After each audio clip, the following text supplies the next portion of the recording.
Hello नमस्कार दोस्तों, आप सभी का एक नई वीडियो में बहुत बहुत स्वागत है। प्यारे साथियों को बता जितने प्रश्न लेकर आते हैं सभी प्रीवियस ईयर का प्रश्न होते हैं और एग्जाम के दृष्टिकोण से वेरी वेरी इंपॉर्टेंट है। आज आपको टॉप 20 जीके क्वेश्चन कराने वाले हैं जो ये सेलेक्टेड क्वेश्चन है और एग्जाम में पूछे हुए सारे प्रश्न हैं। तो वीडियो को स्किप न कीजिएगा, लास्ट तक जरूर बने रहिएगा। आइए शुरू करते हैं। क्वेश्चन नंबर 1 है, पृथ्वी पर दिन रात होते हैं दैनिक गति के कारण, वार्षिक गति के कारण, छमाही गति के कारण और तिमाही गति के कारण। इंपॉर्टेंट है, ऑप्शन ए राइट आंसर होगा, दैनिक गति के कारण होता है। चलिए अगला प्रश्न करते हैं। सबसे बड़ा ग्रह है बृहस्पति, पृथ्वी, यूरेनस और शुक्र। यानी ग्रहों में जो सबसे बड़ा ग्रह किसे माना जाता है? ऑप्शन आपका इसमें ए राइट आंसर होगा, बृहस्पति जो है ग्रहों में सबसे बड़ा ग्रह है।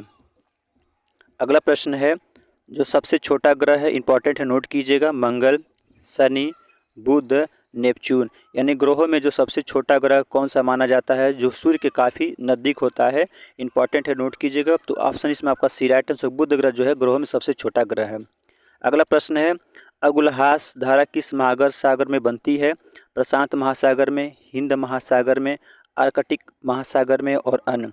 तो अगुलहास की जो धारा है किस महासागर में बनती है? इंपॉर्टेंट है, आए हुआ प्रश्न नोट कीजिएगा। तो ऑप्शन इसमें आपका विराट से हिंद महासागर में बनती है। अगला प्रश्न है, पृथ्वी का सबसे भीतर वाला क्रोट किसका बना होता है? तांबा और जस्ता, निकेल और तांबा, लोहा और जस्ता, लोहा और निकेल। तो पृथ्वी का जो सबसे भीतर वाला क्रोट है किसका बना था, ये पूछा हुआ प्रश्न है, याद रखिएगा। तो ऑप्शन आपका डी राइट आंसर होगा, लोहा और निकेल का बना होता है।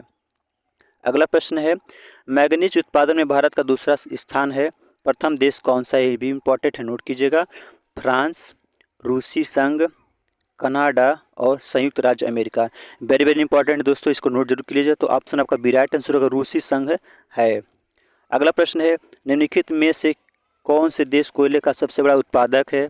ब्राज़ील, भारत, अमेरिका और चीन। तो कोयले का सबसे बड़ा उत्पादक देश पूछा हुआ कि कौन सा देश है? इंपॉर्टेंट है दोस्तों, ये भी आपके लिए।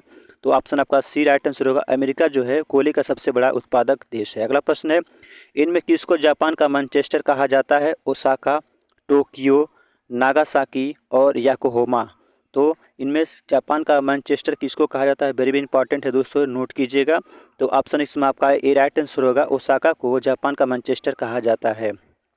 अगला प्रश्न है, भारत भारतीयों के लिए नारा किस संस्था ने दिया था? अशाकीय संस्था, आर्य समाज ने, ब्रह्म समाज ने, अन्य। तो भारत भारतीयों के लिए है, यह नारा किसने दिया था? वेरी वेरी इंपॉर्टेंट है दोस्तों, ऑप्शन आपका इसमें बी राइट आंसर होगा, आर्य समाज ने भारत भारतीयों के लिए नारा दिया था। अगला प्रश्न है, विंध्याचल और सतपुड़ा पहाड़ियों के बीच से होकर बहने वाली नदी है? नर्मदा, सिंधु नदी, कोसी और गोदावरी। विंध्याचल और सतपुड़ा पहाड़ियों के बीच से होकर जो बहने वाली नदी है, वेरी वेरी इंपॉर्टेंट है दोस्तों, इसको भी नोट कीजिएगा। तो ऑप्शन इसमें आपका ए राइट आंसर नर्मदा नदी है। अगला प्रश्न है, भारत की प्रथम बहुउद्देशीय परियोजना किस नदी पर बनाई गई थी? यानी बहुत से उद्देश्यों को लेकर, कावेरी नदी, गंडक नदी, दामोदर नदी और यमुना नदी। वेरी इंपॉर्टेंट है दोस्तों। तो ऑप्शन इसमें आपका सी राइट आंसर दामोदर नदी पर बनाया गया था। अगला प्रश्न है, भारत में प्रथम स्थापित परमाणु संयंत्र एटॉमिक प्लांट कौन सा है? तारापुर परमाणु संयंत्र, कोटिनोम परमाणु संयंत्र, कुंडलकुलम परमाणु संयंत्र और अन्य।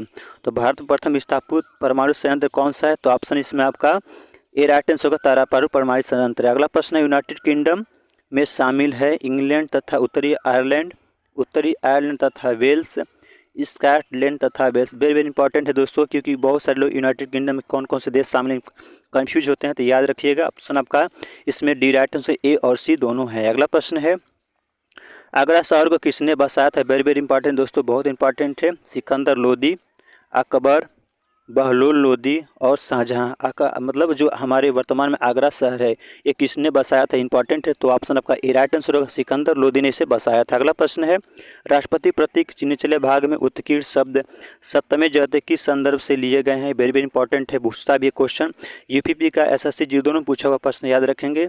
पुराण, जातक, मुंडको उपनिषद, महाभारत। तो ऑप्शन आपका सी राइट आंसर मुंडको उपनिषद से लिया गया। अगला प्रश्न है, अशोक के शिलालेखों की लिपि क्या है? गुरुमुखी, ब्राह्मी, देवनागरी, हायरोग्लाइफिक्स।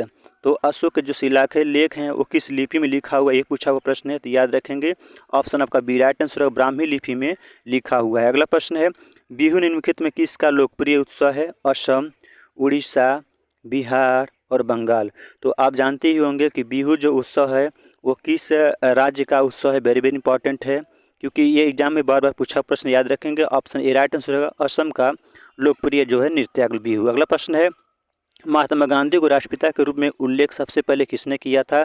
सुभाष चंद्र बोस, जवाहरलाल नेहरू, वल्लभ भाई पटेल और इनमें से कोई नहीं। तो महात्मा गांधी को राष्ट्रपिता के रूप में सबसे पहले उल्लेख किसने किया था? वेरी वेरी इंपॉर्टेंट है दोस्तों। तो ऑप्शन ए राइट आंसर होगा, सुभाष चंद्र बोस ने किया था। अगला प्रश्न है, प्रथम गोलमेज सम्मेलन कहाँ हुआ था? नई दिल्ली में, लंदन में, बम्बई में और इनमें से कोई नहीं। दोस्तों ये सारे सेलेक्टेड क्वेश्चन है, इसको जरूर नोट कीजिएगा क्योंकि ये वेरी वेरी इंपॉर्टेंट आपके लिए है। तो इसमें ऑप्शन आपका बी राइट आंसर, लंदन में प्रथम गोलमेज सम्मेलन हुआ था। अगला प्रश्न है, देश का लौह पुरुष किसे कहा जाता है? सरदार पटेल, पंडित जवाहरलाल नेहरू, महात्मा गांधी और Lokmanya Tilak. Very very important ये भी है क्योंकि पूछता भी क्वेश्चन लौह पुरुष कौन से हैं। तो ऑप्शन इसमें आपका ए राइट आंसर होगा, सरदार पटेल को देश का लौह पुरुष कहा जाता है। दोस्तों मेरा वीडियो कैसा लगा? अच्छा लगा तो लाइक कीजिएगा, दोस्तों के साथ में जरूर शेयर कीजिएगा और इस तरह के वीडियो हम डेली लाते रहते हैं। Thank you so much.